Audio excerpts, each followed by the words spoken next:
اسلامی کال د نوېږي د محرم الحرام نه او د دې احترام یوازې په اسلام کې نه بلکې د ابتدای عالم نه راغلی دی.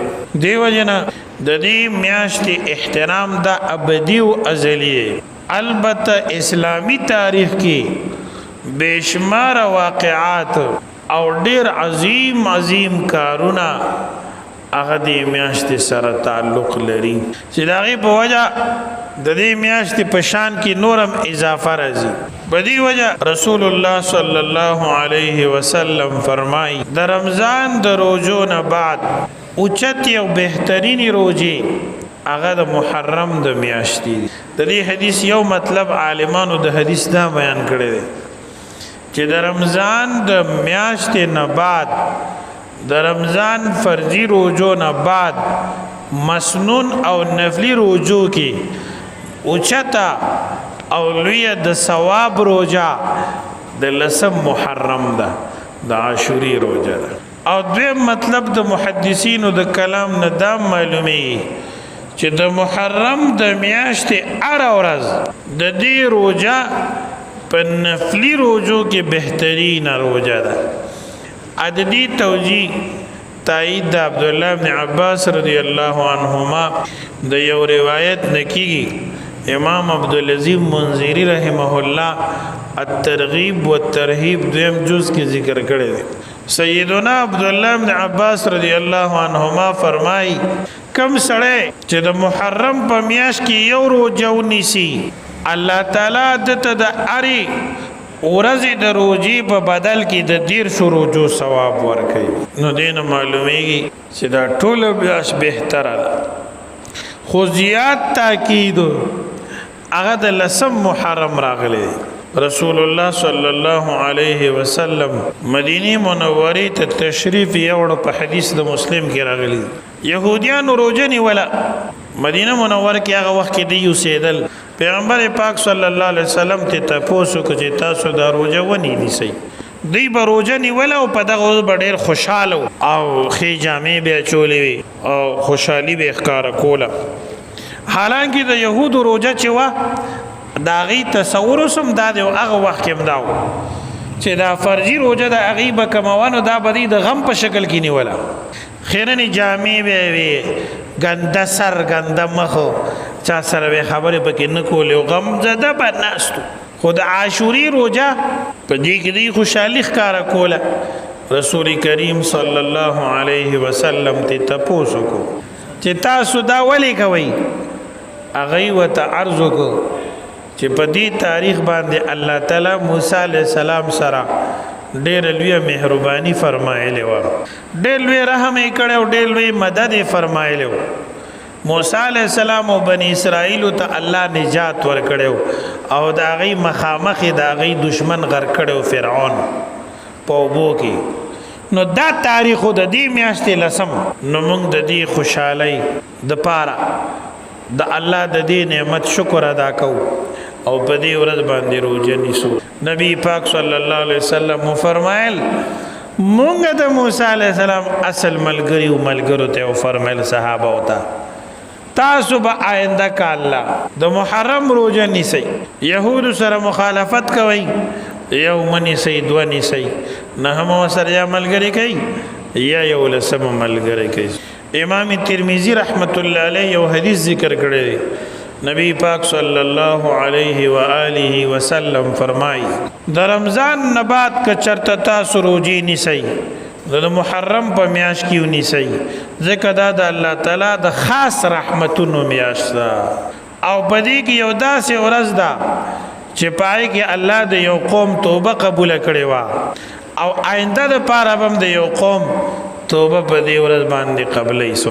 نو دا ډېره مبارکه میاشت ده. په اسلام کې د محرم الحرام میاشت د خوشحالۍ میاشت ده. اسلامی نظر دا دی، اسلامی تصور دا دی، مذهبي تصور دا دی. ځکه محرم خو نوی شی نه دی، دا خو د ابتدایي افینش نه چې دنیا جوړه شوې ده محرم دی. رسول الله صلی الله علیه وسلم او صحابه کرام رضوان الله علیهم اجمعین دې ته د خوشحالۍ میاشت ویلې ده. دا یو قصه پکې رستو رااله د یزید ظالم او د هغه د ملګرو د لاسه دې سره د دې میاشتې حیثیت د غم جوړول دا اسلامی طرز نه دی. یزید ظلم کړی دی، د هغه ملګرو ظلم کړی دی د اهل بیت سره او د حضرت حسین رضی الله عنه سره، او دې سره د دې میاشتې د خوشحالۍ د تصور ختمول او دا د غم جوړول دا اسلامی فکر نه دی. ځکه اول خو په اسلام کې دا راغلی دي چې 3 ورځو نه زیات غم نشته، نو ماتم کول او جلوسونه راایستل او دا شربتونه کول دا اسلامی طرز و فکر نه دی، بلکې د شیعاګانو خوراک کول حرام دي، دا غي شربت سکل حرام دي، مردار دی، دا الله په نوم باندې نه. په دې وجه شیخ عبدالحق دهلوی رحمت الله علیه ما ثبت بالسنه فی ایام السنه کې لیکلي چې د تاریخ پر روایتو کې ځینې واقعات په دې میاشت کې راغلي دي. په دې میاشت کې الله تعالی زمکه او اسمان، غرونه او سمندري، لوح او قلم، انسانانو فرشتي پیدا کړي د محرم په میاشت کې. سبحان الله. آدم علیه السلام هم د محرم په میاشت کې الله پیدا کړو او توبه هم الله په دې میاشت کې قبول کړو. سبحان الله. د نوح علیه السلام کشته چې کوم وا طوفان چې کله ختم شو په لسم د محرم باندې ختم شوی. سبحان الله. او کشته په جودي غر باندې ودرېدل. دارنګي یوسف علیه السلام د جیل نه آزاد شوی. سبحان الله. دارنګي ایوب علیه السلام دغه اوږدی بیماری نه الله روغ کړی او صحت یې ور نصیب کړو. سبحان الله. یونس علیه السلام د مئی د ګیډې نه الله پاک په لسم تاریخ د محرم باندې رسېدو. سبحان الله. بنی اسرائیل ته الله نجات ورکړو او فرعون په نیل کې دریای نیل کې غرق کړو، بحیره قلزم. دارنګي الله تعالی عیسی علیه السلام د محرم په میاشت کې ژوندې د خپل وجود سره آسمان ته خېجولې په لسم محرم باندې. ابراهیم علیه السلام په دې میاشت کې پیدا شو او په لسم تاریخ باندې د نمرود د اور نه الله نجات ورکړو، هغه په ګل گلزار جوړ کړو. ادریس علیه السلام الله اوچت مکان علیه ته رسولو او د آدم علیه السلام توبه قبول شوه.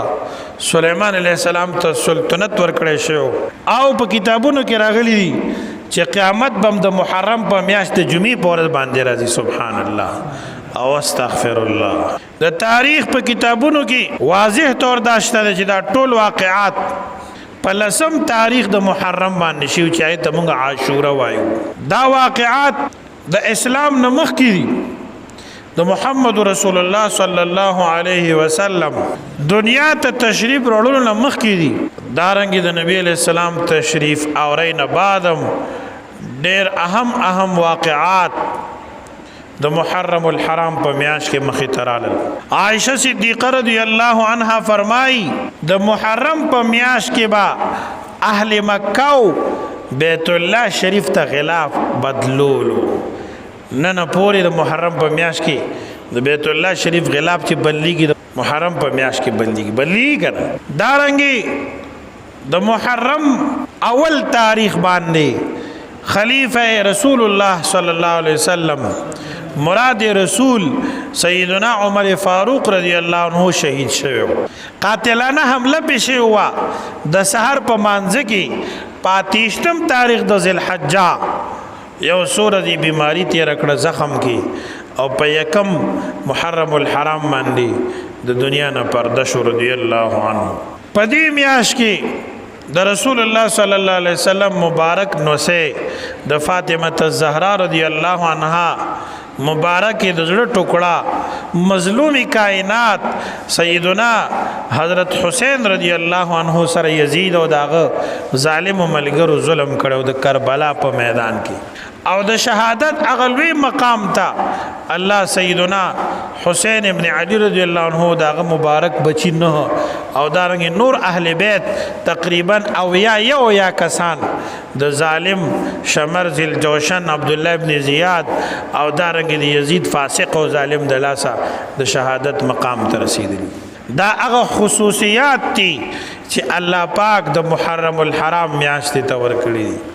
په اسلام کې د سلور وجنا د میاشت ته مزید تقدس حاصل شو اول دا چې دا الله پیغمبر فرمایي چې په دې میاشت کې خاص رحمتونه نازلېږي دی وجنه وی روزي پکې ډېرې نیسي دویم دا چې دې میاشت ته شهر الله ویلې شوی دا الله میاشت د خاص رحمتونو میاشت دا ټول عرصه د الله دی شپم د الله ورځم د الله زمکم د الله اسمانم د الله انسانم د الله پیریانم د الله کائنات ټول د الله دی خدا بعضی شیزونه چې ویل کېږي چې دا د الله کور دی دا د الله کتاب دی دا داسې دی دا د احترام د وجه د شرافت د وجه دې ته اضافت تشریفي ویلی شي اضافت تکریمی ورته ویلی شي نو د دې میاشتې د احترام د وجې نه دې ته د الله پاک میاشت ویلی شوې ده درېیمه وجه دا ده چې قرآن مجید دې ته